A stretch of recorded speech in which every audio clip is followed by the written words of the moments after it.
Peter Minuit was furious.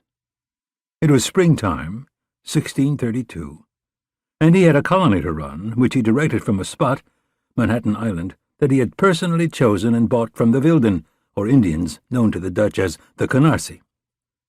He should have been there now, organizing fur-trading expeditions up the great river that Henry Hudson had discovered only a few years earlier, directing the planting of a new crop, policing the port of New Amsterdam for smugglers, adjudicating disputes between quarreling settlers, and writing letters trying to induce more Europeans to immigrate to the fledgling colony, his colony. But instead, the 43-year-old Minuit was under arrest in Plymouth, England, of all places, charged with theft of property from England's King Charles.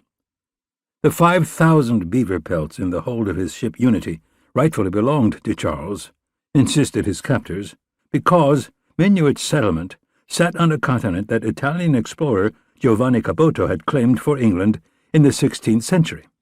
Besides, the person who discovered Manhattan, Hudson, was himself an Englishman, further confirming England's sovereignty over the territory. Never mind that Hudson's voyages in his ship Half Moon were sponsored by Dutch merchants. Minuit, of course, contended that New Amsterdam was Dutch.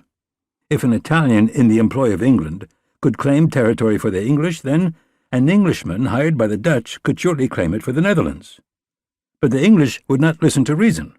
They retorted that even if Hudson had claimed Manhattan for the Dutch, that claim was null and void because Manhattan lay in the northern portion of the English colony of Virginia, established several years before Hudson's voyage to North America.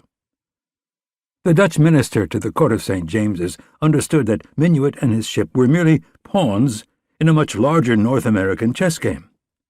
England could not afford to ruin its amicable relationship with the Netherlands over animal pelts when both nations faced a much more menacing threat from Spain.